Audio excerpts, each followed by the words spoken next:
ਸਤਿ ਸ਼੍ਰੀ ਅਕਾਲ ਦੋਸਤੋ, ਤੁਸੀਂ ਦੇਖ ਰਹੇ ਹੋ ਆਜ਼ਾਦ ਪੋਸਟ ਪੰਜਾਬੀ। ਅੱਜ ਜ਼ਿਲ੍ਹਾ ਹੁਸ਼ਿਆਰਪੁਰ ਦੇ ਬਲਾਕ ਦਸੂਹਾ ਵਿੱਚ ਨਗਰ ਕੌਂਸਲ ਦੀਆਂ ਹੋ ਚੁੱਕੀਆਂ ਚੋਣਾਂ ਦੇ ਆਏ ਨਤੀਜਿਆਂ ਤੇ ਸ਼ੰਕਾ ਪ੍ਰਗਟ ਕਰਦੇ ਹੋਏ ਸ਼੍ਰੋਮਣੀ ਅਕਾਲੀ ਦਲ ਬਾਦਲ ਦੇ ਸਰਕਲ ਪ੍ਰਧਾਨ ਅਤੇ ਸਮੂਹ ਵਰਕਰਾਂ ਨੇ ਪ੍ਰੈਸ ਵਾਰਤਾ ਕੀਤੀ।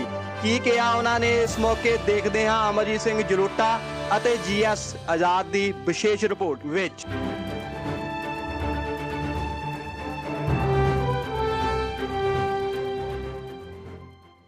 ਅਸੀਂ ਅੱਜ ਸਾਰੇ ਸ਼੍ਰੋਮਣੀ ਅਕਾਲੀ ਦਲ ਦੇ ਜਿੰਨੇ ਵੀ ਇੱਥੇ ਵਰਕਰ ਸਾਹਿਬਾਨ ਸਾਡੇ ਕੈਂਡੀਡੇਟ ਸਾਹਿਬਾਨ ਇੱਥੇ ਇਕੱਤਰ ਹੋਏ ਆ। ਸਾਡਾ ਇਕੱਠੇ ਹੋਣ ਦਾ ਮਕਸਦ ਇਹ ਹੈ, ਅਸੀਂ ਇਲੈਕਸ਼ਨ ਕਮਿਸ਼ਨ ਨੂੰ ਇਹ ਪੁੱਛਣਾ ਚਾਹੁੰਦੇ ਆ ਕਿ ਜਿਹੜਾ EVM ਮਸ਼ੀਨਸ ਜਿਹੜੀਆਂ ਸਾਡੇ ਲਾਗੂ ਕੀਤੀਆਂ ਪੰਜਾਬ ਦੇ ਵਿੱਚ, ਜਦ ਕਿ ਪਹਿਲੇ ਇਲੈਕਸ਼ਨਸ ਬੈਲਟ ਪੇਪਰ ਹੁੰਦੇ ਸੀ, ਇਹ EVM ਮਸ਼ੀਨਸ 'ਤੇ ਇਲੈਕਸ਼ਨ ਕਰਾਈ ਗਈ। ਫਿਰ 3 ਦਿਨ ਵਾਸਤੇ EVM ਦੀਆਂ ਮਸ਼ੀਨਾਂ ਨੂੰ ਉਹਨਾਂ ਨੇ ਇੱਕ ਕਮਰੇ ਬੰਦ ਰੱਖਿਆ ਸੀਲ ਕਰਕੇ। ਉਹ 3 ਦਿਨ ਦਾ ਫਰਕ ਮੈਂ ਸਮਝਦਾ ਉਸ ਸਾਡੇ ਨਾਲ ਧੱਕਾ ਕਰਨ ਦੀ ਕੋਸ਼ਿਸ਼ ਕੀਤੀ ਗਈ, ਕਿਉਂਕਿ ਜਿੰਨੇ ਵੀ ਵਰਕਰ ਸਾਹਿਬਾਨ ਸਾਡੇ ਕੈਂਡੀਡੇਟ ਸਾਹਿਬਾਨ ਬੈਠੇ ਆ, ਅਸੀਂ 3-4 ਦਿਨ ਬਾਅਦ ਇਕੱਤਰ ਹੋਏ ਆ। ਅਸੀਂ 3-4 ਦਿਨ ਇਹੀ ਘੋਖ ਕਰਦੇ ਰਹੇ ਹਾਂ ਕਿ ਇਹ 3-4 ਦਿਨ ਦੇ ਵਿੱਚ ਕੈਂਡੀਡੇਟ ਸਾਹਿਬਾਨਾਂ ਦੇ ਘਰਾਂ 'ਚ 200, 300 ਬੰਦਾ ਆ ਕੇ ਬੈਠਾ ਹੈ। ਉਹ ਸਿਰਫ ਇਹ ਸਵਾਲ ਕਰ ਰਿਹਾ ਕਿ ਅਸੀਂ ਸਭ ਵੋਟਾਂ ਪਾਈਆਂ ਨੇ, ਪਰ ਸਾਡੀਆਂ ਵੋਟਾਂ ਦੀ ਗਿਣਤੀ ਨਹੀਂ ਘੱਟ ਕਿਉਂ ਨਿਕਲੀ। ਇਹ ਮੈਂ ਸਮਝਦਾ ਕਿ ਸਾਡੇ ਸ਼੍ਰੋਮਣੀ ਅਕਾਲੀ ਦਲ ਨੂੰ ਨੀਵਾਂ ਵਿਖਾਉਣ ਵਾਸਤੇ, ਸਾਡੇ ਵਰਕਰ ਸਾਹਿਬਾਨਾਂ ਨੂੰ ਡੀਮੋਰਲਾਈਜ਼ ਕਰਨ ਵਾਸਤੇ ਇਹ EVM ਦੀ ਮਸ਼ੀਨਸ ਨਾਲ ਸੈਟਿੰਗ ਕੀਤੀ ਗਈ। EVM ਦੀ ਮਸ਼ੀਨਾਂ ਦੇ ਨਾਲ ਸਾਡੇ ਵੋਟਰ ਸਾਹਿਬਾਨਾਂ ਨੂੰ, ਸਾਡੇ ਕੈਂਡੀਡੇਟ ਸਾਹਿਬਾਨਾਂ ਨੂੰ ਹਰਾ ਕੇ ਸਾਡੇ ਵਰਕਰਾਂ ਨੂੰ ਡੀਮੋਰਲਾਈਜ਼ ਕਰਨ ਦੀ ਕੋਸ਼ਿਸ਼ ਕੀਤੀ ਗਈ। ਸਰ, ਅਜੇ ਦਸੂਹਾ ਨੇ ਕਿਹਾ ਵੀ ਜਦੋਂ ਵੀ ਇਹ ਆਪਣੇ ਜਿਹੜੀਆਂ ਮਸ਼ੀਨਾਂ ਰਖਾਈਆਂ ਗਈਆਂ, ਬਕਾਇਦਾ ਪੰਜਾਬ ਪੁਲਿਸ ਜਿਹੜੀ ਆ ਉਹਦੀ ਦੇਖ ਰਹੀ ਵਿੱਚ 3 ਦਿਨ ਵਾਸਤੇ ਪ੍ਰੋਪਰ ਸਿਕਿਉਰਿਟੀ ਵਿੱਚ ਰੱਖੀਆਂ ਗਈਆਂ, ਫਿਰ ਤੁਸੀਂ ਇਹ ਸਵਾਲ ਕਰ ਰਹੇ ਹੋ, ਇਸ ਨੂੰ ਕਿਸ ਤਰੀਕੇ ਨਾਲ ਦੇਖਿਆ ਜਾਵੇ? ਦੇਖੋ ਜੀ, ਸਰਕਾਰ ਵੀ ਉਹਨਾਂ ਦੀ ਹੈ ਅਤੇ ਸਰਕਾਰ ਦੇ ਵਿੱਚ ਐਡਮਿਨਿਸਟ੍ਰੇਸ਼ਨ ਦੇ ਮੁਲਾਜ਼ਮ ਜਾਂ ਜਿੰਨੇ ਅਫਸਰ ਸਾਹਿਬਾਨ ਉਹ ਵੀ ਉਹਨਾਂ ਦੇ ਹੈ। ਜੋ ਸਰਕਾਰ ਚਾਹੇਗੀ ਉਹ ਕਰਨਗੇ, ਚਾਹੇ ਉੱਥੇ ਕੋਈ ਵੀ ਬੰਦਾ ਡਿਪਿਊਟ ਕੀਤਾ ਗਿਆ, ਕੋਈ ਵੀ ਅਫਸਰ ਡਿਪਿਊਟ ਕੀਤਾ ਗਿਆ, ਉਹਨਾਂ ਸਰਕਾਰ ਦੇ ਮੁਤਾਬਕ ਜੋ ਚਾਹਿਆ ਉਹਨਾਂ ਨੇ ਉਹ ਕੀਤਾ। ਤੁਸੀਂ ਹੁਣ ਚੋਣ ਕਮਿਸ਼ਨ ਤੋਂ ਕੀ ਮੰਗ ਕਰਦੇ ਹੋ? ਅਸੀਂ ਚੋਣ ਕਮਿਸ਼ਨ ਤੋਂ ਮੰਗ ਕਰਦੇ ਹਾਂ ਕਿ ਇਹ ਜਿਹੜੀਆਂ ਇਲੈਕਸ਼ਨਸ ਨੇ ਜਾਂ ਵਿਧਾਨ ਸਭਾ ਦੇ ਇਲੈਕਸ਼ਨਸ ਨੇ, ਇਹ ਬੈਲਟ ਪੇਪਰ 'ਤੇ ਹੋਣੀ ਚਾਹੀਦੀ ਹੈ, ਇਹ ਮਸ਼ੀਨਾਂ ਦੇ ਨਾਲ ਹੀ ਹੋਣੀ ਚਾਹੀਦੀ। ਤੁਸੀਂ ਨਗਰ ਕੌਂਸਲ ਦਸੂਹਾ ਦੀ ਚੋਣ ਦੁਬਾਰਾ ਮੰਗ ਕਰਦੇ ਹੋ? ਅਸੀਂ ਬਿਲਕੁਲ ਮੰਗ ਕਰਨਾ ਚਾਹੁੰਦੇ ਹਾਂ ਜੀ, ਪਰ ਬੈਲਟ ਪੇਪਰ 'ਤੇ ਇਲੈਕਸ਼ਨ ਹੋਣੀਆਂ ਚਾਹੀਦੀਆਂ ਨੇ। ਕਮ ਸੇ ਕਮ ਜੇ ਬਹੁਤ ਹੈ ਨਹੀਂ, 4-5 ਵਾਰਡਾਂ ਨੂੰ ਕਰਕੇ ਦਿਖਾ ਦੇਣ। ਕਮ ਸੇ ਕਮ ਸਾਰੇ ਵਰਕਰ ਸਾਹਿਬਾਨਾਂ ਨੂੰ, ਸਾਰੇ ਕੈਂਡੀਡੇਟ ਸਾਹਿਬਾਨ ਤਸੱਲੀ ਤੇ ਹੋ ਜਾਏ ਕਿ ਬਈ ਜਿਹੜੀ ਅਸਲ ਨਾਲ ਧੱਕਾ ਕੀਤਾ ਗਿਆ ਇਹ ਵਾਕਈ ਧੱਕਾ ਹੈ ਕਿ ਇਹ ਠੀਕ ਨੇ ਜਾਂ ਸਰਕਾਰ ਠੀਕ ਹੈ। ਸੋ ਅਸੀਂ ਚਾਹੁੰਦੇ ਹਾਂ। ਸਰ, ਪਹਿਲਾਂ ਵੀ ਕਈ ਪਾਰਟੀਆਂ ਵੱਲੋਂ, ਕਈ ਜਥੇਬੰਦੀਆਂ ਵੱਲੋਂ EVM ਦੇ ਖਿਲਾਫ ਆਵਾਜ਼ ਉਠਾਈ ਗਈ ਆ, ਉਦੋਂ ਸ਼੍ਰੋਮਣੀ ਅਕਾਲੀ ਦਲ ਨੇ ਇਹਦਾ ਸਾਥ ਕਿਉਂ ਨਹੀਂ ਦਿੱਤਾ? ਅੱਜ ਹੀ ਮੁੱਦਾ ਕਿਉਂ ਉਠਾਇਆ ਜਾ ਰਿਹਾ? ਮੈਂ ਜ਼ਰੂਰ ਇਹ ਗੱਲ ਬਾਰੇ ਕਹਿਣਾ ਚਾਹੁੰਦਾ, EVM ਦੀ ਮਸ਼ੀਨ ਦੇ ਬਾਰੇ ਮੈਂ ਪਹਿਲਾਂ ਵੀ ਗੱਲ ਕਰਦਾ ਕਿ ਸਾਡੇ ਲੀਡਰ ਸਾਹਿਬਾਨਾਂ ਨੇ ਆਵਾਜ਼ ਉਠਾਈ। ਉਹਨਾਂ ਨੇ ਇਸ ਪ੍ਰਤੀ ਆਪਣਾ ਜ਼ਿਕਰ ਕੀਤਾ ਹੈ ਕਿ ਇਹ EVM ਦੇ ਜਿਹੜੀਆਂ ਮਸ਼ੀਨਸ ਦੇ ਥਰੂ ਇਲੈਕਸ਼ਨਸ ਹੋ ਰਹੀਆਂ ਨੇ, ਇਹ ਗਲਤ ਨੇ। ਇਹਦਾ ਮੈਂ ਹੁਣ ਮੈਨੂੰ ਦੱਸ ਨਹੀਂ ਸਕਦਾ, ਤੁਹਾਨੂੰ ਨਾ ਤਰੀਕ ਦੱਸ ਸਕਦਾ, ਨਾ ਤੁਹਾਨੂੰ ਟਾਈਮ ਦੱਸ ਸਕਦਾ, ਪਰ ਤੁਹਾਨੂੰ ਮੈਂ ਜ਼ਰੂਰ ਇਸ ਦਾ ਪ੍ਰੂਫ ਲਿਆ ਕੇ ਦੇ ਦਾਂਗਾ ਕਿ ਸਾਡੇ ਲੀਡਰ ਸਾਹਿਬਾਨਾਂ ਨੇ ਇਹ ਗੱਲ ਬਾਰੇ ਕਿਹਾ ਕਿ EVM ਦੇ ਮਸ਼ੀਨਾਂ ਨਾਲ ਇਲੈਕਸ਼ਨ ਨਹੀਂ ਹੋਣੀ ਚਾਹੀਦੀ। 2022 ਦੀ ਜਿਹੜੇ ਇਲੈਕਸ਼ਨ ਆ ਰਹੇ ਉਹਦੇ ਵਾਸਤੇ ਆਉਣ ਵਾਲੇ ਦਿਨਾਂ ਵਿੱਚ ਪਾਰਟੀ ਦੀ ਕੀ ਰਣਨੀਤੀ ਹੈ? ਪਾਰਟੀ ਦੀ ਸਾਡੀ ਰਣਨੀਤੀ ਇਹ ਜੀ, ਅਸੀਂ ਪਹਿਲਾਂ ਮਿਹਨਤ ਕਰਦੇ ਸੀ, ਹੁਣ ਵੀ ਮਿਹਨਤ ਕਰਾਂਗੇ। ਆਪਣੇ ਵਰਕਰ ਸਾਹਿਬਾਨਾਂ ਨੂੰ, ਜਿੰਨੇ ਸਾਡੇ ਲੀਡਰ ਸਾਹਿਬਾਨ ਐਡਮਿਨਿਸਟ੍ਰੇਸ਼ਨ ਦੇ ਆਪਣਾ ਜਿੰਨੇ ਸਾਡੇ ਇਲਾਕੇ ਦੇ ਲੋਕੀ ਬੈਠੇ ਨੇ, ਅਸੀਂ ਉਹਨਾਂ ਦੇ ਘਰ ਜਾ ਕੇ ਉਹਨਾਂ ਨੂੰ ਜਾਗਰਤ ਕਰਾਂਗੇ। ਹੁਣ ਦੱਸਾਂਗੇ ਕਿ ਪਾਰਟੀ ਜੋ, ਕਿਉਂਕਿ ਸਾਡੇ ਸ਼੍ਰੋਮਣੀ ਅਕਾਲੀ ਦਲ ਇੱਕ ਪਾਰਟੀ ਹੈ ਜਿਸ ਪਾਰਟੀ ਦੀ ਸਰਕਾਰ ਦੇ ਦੌਰਾਨ ਇੱਕ ਸੂਬੇ ਵਿੱਚ ਬਹੁਤ ਵੱਡਾ ਵਿਕਾਸ ਹੋਇਆ। ਇਹ ਜਿਹੜੀ ਦਸੂਹਾ ਨਗਰ ਕੌਂਸਲ ਦੇ ਵਿੱਚ ਜਿਹੜੀ ਵਾਰਡਬੰਦੀ ਹੋਈ ਆ, ਵਾਰਡਬੰਦੀ ਦੇ ਵਿੱਚ ਤੁਸੀਂ ਪ੍ਰਸ਼ਨ ਚਿੰਨ੍ਹ ਕੋਈ ਹੈ ਤੁਹਾਡੇ? ਦੇਖੋ, ਮੈਂ ਬਿਲਕੁਲ ਗੱਲ ਕਰਨਾ ਚਾਹੁੰਦਾ ਕਿ ਵਾਰਡਬੰਦੀ ਕਰਨ ਲੱਗਿਆ ਬਹੁਤ ਹੀ ਗਲਤ ਤਰੀਕੇ ਦੇ ਨਾਲ ਗੰਢ ਤੋਪ ਕੀਤੀ ਗਈ। ਇੱਕ ਵਾਰਡ 6 ਵਾਰਡ, ਮੰਨ ਲਓ 6 ਵਾਰਡ ਹੈ ਕ੍ਰਿਸ਼ਨਾ ਕਲੋਨੀ ਦੇ ਸਾਹਮਣੇ, ਉਹਦੀਆਂ ਅੱਧੀਆਂ ਵੋਟਾਂ ਜਾ ਕੇ 3 ਵਾਰਡ ਨੇ ਜਿਹੜੇ ਸ਼ਹਿਰ ਤੋਂ ਦੂਜੇ ਪਾਸੇ ਨੇ। ਹਰ ਵਾਰਡ ਵਿੱਚ ਇੱਦਾਂ ਹੈ। ਆਹ ਸਾਡੇ ਬੈਠੇ ਡਾਕਟਰ ਸਾਹਿਬ, ਇਹਨਾਂ ਦੇ ਵਾਰਡ ਦੀਆਂ ਵੋਟਾਂ 9 ਵਾਰਡ ਦੀਆਂ ਵੋਟਾਂ ਜਿਹੜੀਆਂ ਨੇ ਉਹ 7 ਵਾਰਡ ਦੇ ਜਿੱਥੇ ਉਹਨਾਂ ਦਾ ਏਰੀਆ ਉਸ 'ਚ ਬੋਲ ਰਹੀਆਂ ਨੇ, ਕਿਸੇ ਵਾਰਡ ਦੀਆਂ ਕਿਸੇ 'ਚ ਬੋਲ ਰਹੀਆਂ ਨੇ।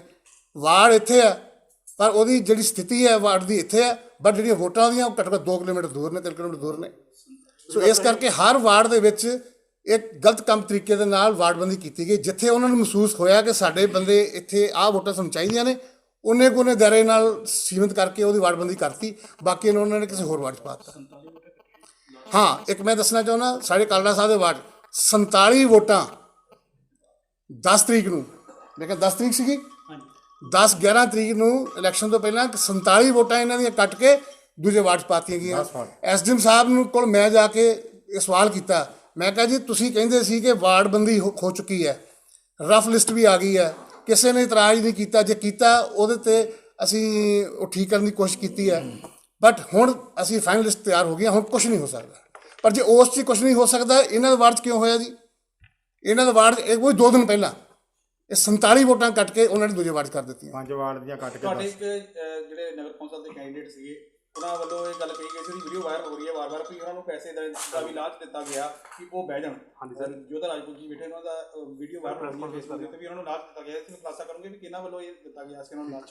ਇਹ ਦੇਖੋ, ਜੋਧਾ ਰਾਜਪੂਤ ਸਾਡੇ ਕੋਲ ਇੱਥੇ ਕੈਂਡੀਡੇਟ ਬੈਠੇ ਨੇ, ਇਹਨਾਂ ਕੋਲ ਕਈ ਬੰਦੇ ਪਹੁੰਚਣ ਦੀ ਕੋਸ਼ਿਸ਼ ਕੀਤੀ, ਇਹਨਾਂ ਨੂੰ ਲਾਲਚ ਦੇਣ ਦੀ ਕੋਸ਼ਿਸ਼ ਕੀਤੀ ਕਿ ਤੂੰ ਬੈਠ ਜਾ, ਅਸੀਂ 5 ਲੱਖ ਲੈ ਲਾ, ਕੋਈ 4 ਲੱਖ ਲੈ ਲਾ, ਮੈਨੂੰ ਅਮਾਊਂਟ ਵੀ ਇਹਨੂੰ ਪਤਾ, ਤੁਸੀਂ ਦੱਸ ਸਕਦੇ ਤੁਹਾਨੂੰ ਚੰਗੀ ਤਰ੍ਹਾਂ, ਕਿ ਇਹਨਾਂ ਨੂੰ ਲਾਲਚ ਦੇਣ ਦੀ ਕੋਸ਼ਿਸ਼ ਕੀਤੀ ਗਈ, ਡਰਾਉਣ ਦੀ ਕੋਸ਼ਿਸ਼ ਵੀ ਕੀਤੀ ਗਈ, ਬੈਠ ਜਾ। ਬਟ ਇਹ ਵਾਕਈ ਯੋਧਾ, ਭਾਵੇਂ ਗਰੀਬ ਆ ਪਰ ਵਾਕਈ ਯੋਧਾ, ਇਹ ਸਾਡੀ ਪਾਰਟੀ ਦਾ ਯੋਧਾ।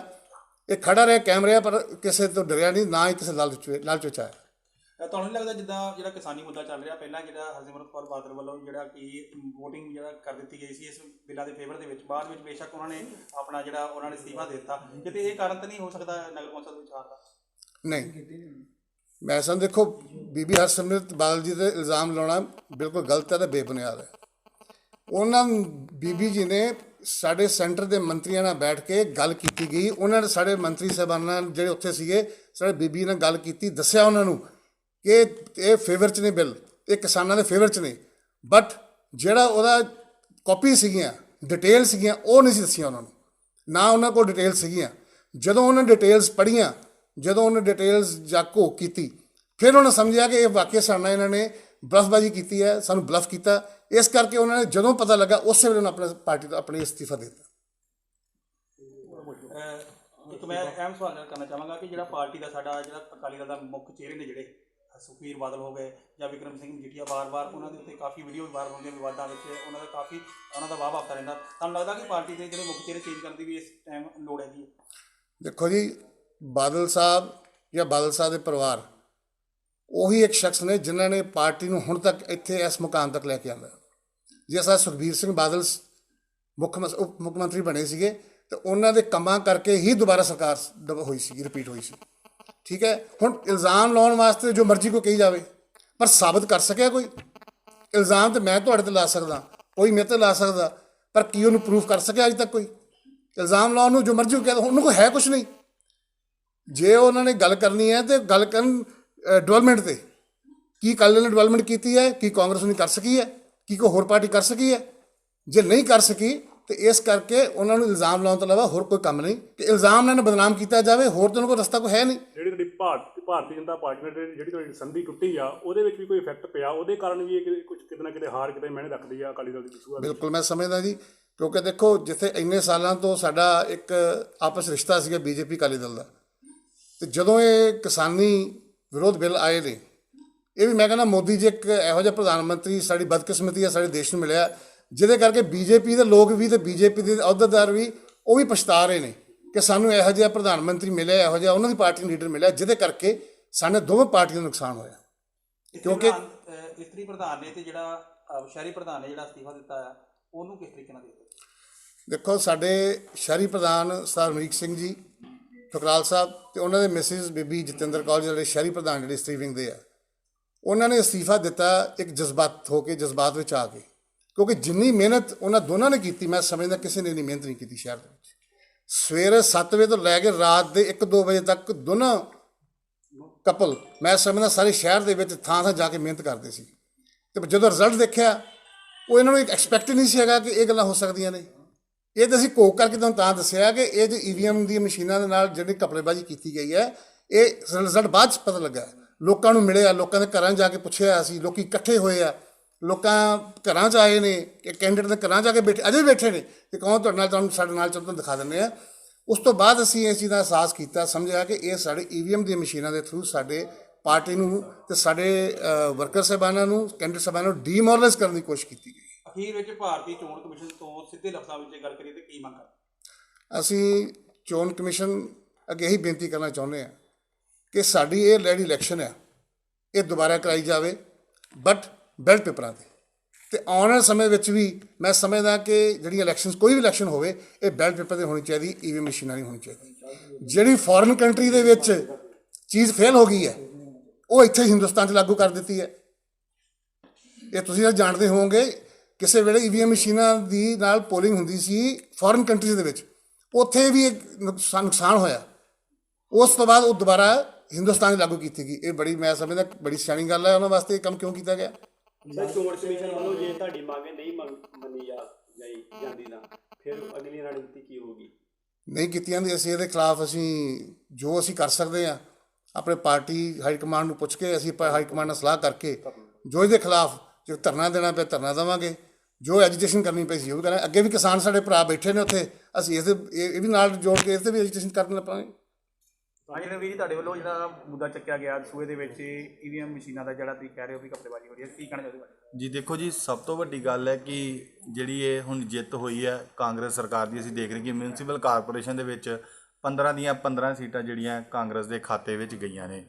ਉਹ ਬਹੁਤ ਵੱਡਾ ਇਹਨਾਂ ਨੇ ਈਵੀਐਮ ਦੇ ਵਿੱਚ ਘਪਲਾ ਕੀਤਾ ਹੈ, ਜਿਹਦੇ ਕਰਕੇ ਕਿ ਇਹਨਾਂ ਦੇ ਨਾਲ ਇਹਨਾਂ ਨੇ ਆਪਣੀ ਜਿੱਤ ਪ੍ਰਾਪਤ ਕੀਤੀ ਆ। ਔਰ ਇਹਦੇ ਨਾਲ ਸਾਡੇ ਜਿਹੜੇ ਸਪੋਰਟਰ ਤੇ ਵੋਟਰ, ਮੇਰੀ ਵਾਰਡ ਦੀ ਗੱਲ ਕਰਦੇ, ਜਿਹੜੇ ਮੇਰੀ ਵਾਰਡ ਦੇ ਸਪੋਰਟਰ ਹੈ ਤੇ ਵੋਟਰ ਹੈ, ਉਹ ਬਹੁਤ ਹੀ ਵੱਡੇ ਸਦਮੇ 'ਚ ਆ ਗਏ ਕਿ ਇਹਨਾਂ ਨੇ ਇੰਨਾ ਵੱਡਾ ਲੋਕਤੰਤਰ ਦਾ ਘਾਣ ਕਿਉਂ ਕੀਤਾ ਜੀ।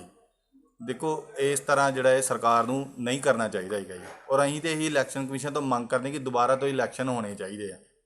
ਔਰ ਤੁਸੀਂ 15 ਦੀ 15 ਸੀਟਾਂ ਦੀ ਗੱਲ ਕਰੀਏ ਤਾਂ ਕਿਉਂ ਕਿਹਾ ਜਾਂਦਾ ਕਿ 15 ਦੀ 15 ਸੀਟਾਂ ਕਾਂਗਰਸ ਦੇ ਖਾਤੇ ਵਿੱਚ ਗਈਆਂ ਨੇ? ਸਿੱਧੀ ਜਿਹੜੀ ਗੱਲ ਹੈ ਕਿ ਕਾਂਗਰਸ ਸਰਕਾਰ ਨੇ ਆਮ ਆਦਮੀ ਪਾਰਟੀ ਦੇ ਨਾਲ ਮਿਲ ਕੇ ਇਹ ਜਿਹੜਾ ਲੋਕਤੰਤਰ ਦਾ ਘਾਣ ਕੀਤਾ ਹੈ। ਕਿਉਂ?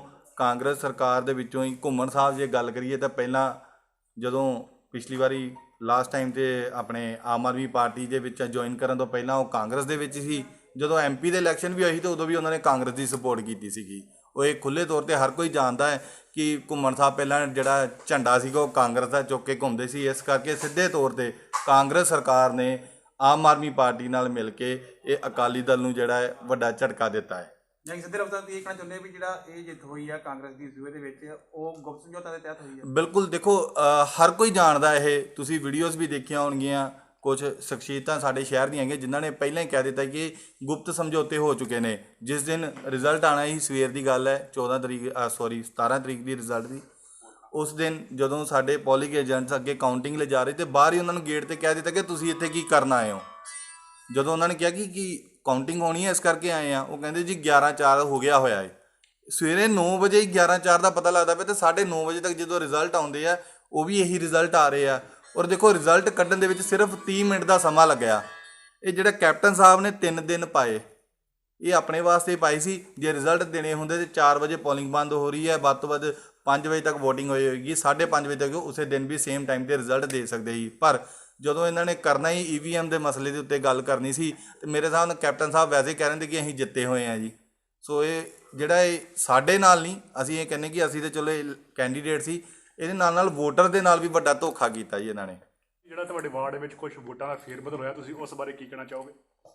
ਉਹ ਗਲਤੀ ਨਾਲ ਟੈਕਨੀਕਲ ਇਹਨਾਂ ਨੇ ਵਿੱਚ ਪਾਈਆਂ ਸੀ, ਪਰ 10 ਤਰੀਕ ਤੱਕ ਇਹਨਾਂ ਨੇ ਉਹਨਾਂ ਨੂੰ ਹਟਾਇਆ ਨਹੀਂ। 10 ਤਰੀਕ ਤੱਕ ਅਸੀਂ ਉੱਥੇ ਪੂਰੀ ਮਿਹਨਤ ਕਰਕੇ ਉਸ ਵੋਟਾਂ 'ਤੇ ਕਾਬਜ਼ ਸੀ। ਜਦੋਂ ਇਹਨਾਂ ਨੂੰ ਪਤਾ ਲੱਗਾ ਵੀ ਇਹ ਕਾਬਜ਼ ਨੇ, ਉਹਨਾਂ ਨੇ ਲਾਸਟ ਟਾਈਮ ਸਾਨੂੰ ਇਹ ਵੋਟਾਂ ਸਿਰ ਤੋਂ ਹਟਾਤੀਆਂ।